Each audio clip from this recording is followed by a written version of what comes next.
Make every night a wonderful journey, no matter where you are.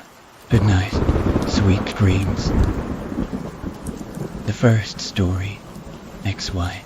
Y's breath hung in the air as he trudged through the snow. What was left of his sister X's body rested in his delicate arms. The memory of her death played over and over and over in his head. It was traumatizing and horrifying. He watched her body suddenly burst. Her once ivory skin had been reduced to shreds covered in her own translucent blood. Her ribcage and skull were filled with the bodies of butterflies. Her dear, treasured butterflies. The only thing that remained of X was a lock of her golden hair, which Y knew wouldn't last. X was a strange one, with her curly hair shining the color of flaxen fields instead of white like his own. Y himself was not exactly the definition of normal amongst his race, either. No, they were exiles from a supremacist land, and now Y was all alone. His weak heart was the only thing keeping him company in the twilight. Other than the memories of his sister, these sweet memories were corrupted, broken, darkened, a copper promise of thinking her to be dead. She couldn't be. No, this was someone else's body, he considered. It had to be someone that looked like her. His fractured state of mind was slowly driving him mad, with what could be and what never was. As he approached the clearing, a familiar face showed itself. It was the face of a thin, emaciated man with a crooked staff, a cloak, and a beaked mask. The man cocked his head to the side in a most curious manner, and Y attempted to run as he began to shift his weight. He could see and feel things wriggling and writhing just below the surface of his skin. He dropped his sister's remains and ran as fast as his legs could take him. The cold wind cut through his body like razor wire, and frost began to burn his lungs and skin. Y caught the edge of a tree root and fell shoulders first into a small snow-covered hole in the ground, right next to the river he feared so greatly. He tucked his knees close to his chest and waited for the sound of every biological substance the man in the mask touched, dying to see. The plants were screaming, begging for Y to save them. However, the sound could have been mere mental delusion. Perhaps there never was a man in a mask after all. The one thing he was certain of, though, was the young, frozen boy clinging to his neck who whispered dark, horrible things into his ear. The second story, Emily. Emily's a brave girl. She could fend for herself, and I didn't need to be the damsel in distress. She's funny, smart, bubbly, and cheerful. Her smile lit up a room. She was beautiful, as if that even mattered, no matter what she looked like. I would love her anyway. I love Emily, in case you didn't notice. What was not to love about her? Pretty, smart, cheerful. It was all I would ever want. She had these quirks too. She said she hated them, but I thought they were cute. Sometimes she'd make this little squeak type of noise when she was surprised. Other times, if she was caught off guard, her eyes would widen, and she'd be 10 times as more beautiful as before. It was adorable. She looked so innocent, like that she had solid best friends, but she wasn't afraid to make new ones. She was confident, but modest. She was always nice to anyone she met. Anyway, Emily was pretty brave during the day, but night is when I realized how vulnerable she actually is. Emily loved reading, just like me, and when it got really late she'd sometimes sneak into the living room and read a book with only the light from her cell phone. Don't ask me why she did it. It was strange, but the only part I dared about was when she went into the hallway. She'd go into the hallway, and it'd be pitch black. Sure, the phone would help a little, but not really at that weird time of night.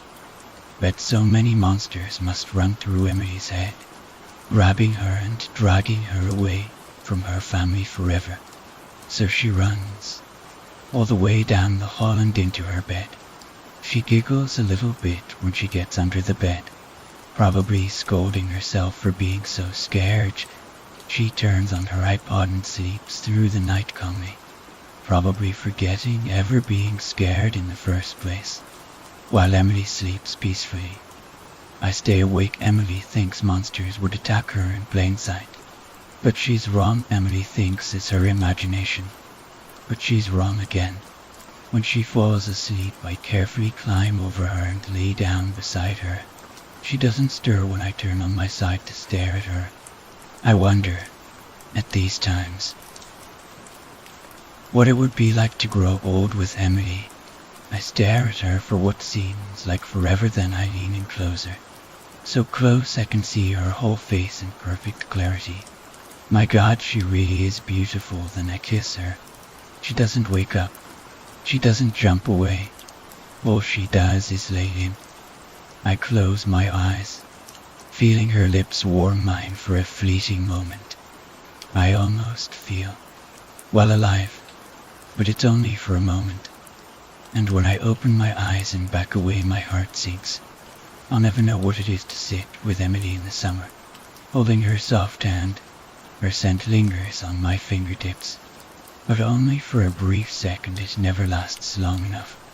It never will. I get out of her bed, readjust her covers, and look down at her. She really is beautiful. I will always love Emily, even when she jumps away from my shadow, even when she pretends not to see me day in and day out, even when she lies about dreaming of me, even when she opens her eyes to see me, and even when she screams. The third story, Streetleted. People would always ask about the Streetleted when I was a kid. Not if you didn't know the context. The Streetleted in my cul-de-sac had the odd habit of leaking. It could be the driest summer of all time, and in the small southern California suburb where I come from, that's saying a lot yet. There would be a constant pitter-patter of dripping water in the quiet nights. For a while they thought it was the water system, sewage or otherwise, because water is such a concern out here. So saith the infrequent drought attention PS that pop up on the radio every so often. The idea that a pipe could be leaking with enough pressure to reach up a 20 or so foot concrete pole is quite frightening. Also, it's annoying for the upper middle class soccer moms who have to jog under it, instead of working like a reasonable human being regardless. They tore up the sidewalk, bulldozed, closed off the whole section of the road right outside our neighborhood. Everything and anything they could do to be invasive. Of course, because this story is on this board, they didn't find anything. That would have been too easy, too obvious. My dad, the knowledgeable physicist who knows everything, dismissed it as merely condensation husk. His were having none of that, and of course had to investigate a bit more.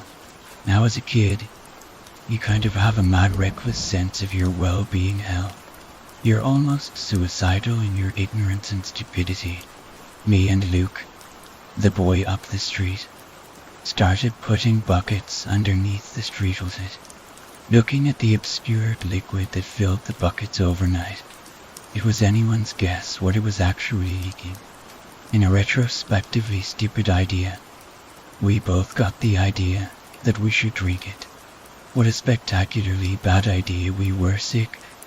Our moms were mad. I missed school for the whole week because of it. Comparatively, I got the best of it. Luke was in the hospital the week. He had to get his stomach pumped. They said the contents came out as thick and dark as tar. They also said it was lucky for him to be alive to get punished by his parents. He didn't think so. As time went on, it became the status quo. The Streetleted leak. That's what they did. My block was no longer decimated by the hordes of construction machines waiting at the end of the cul-de-sac. City Council left us alone, deemed it to be irreparable, and moved on to the next way. They could burn our hard-earned tax dollars. Our block managed to stay out of the news for a good whole year and a half until Jenna, that proverbial girl next door, went missing. I was pretty torn up at the time.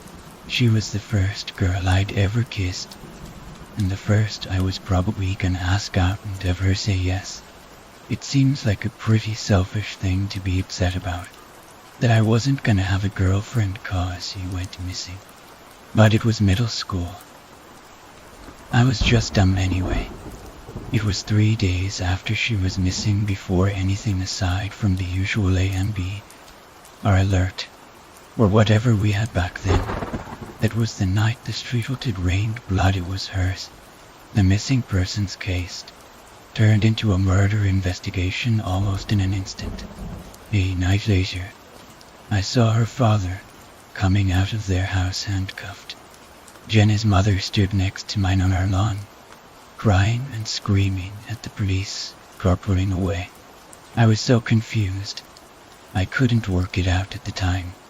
Her father had apparently kept her in crawl space in their house, drugged and bound with duct tape.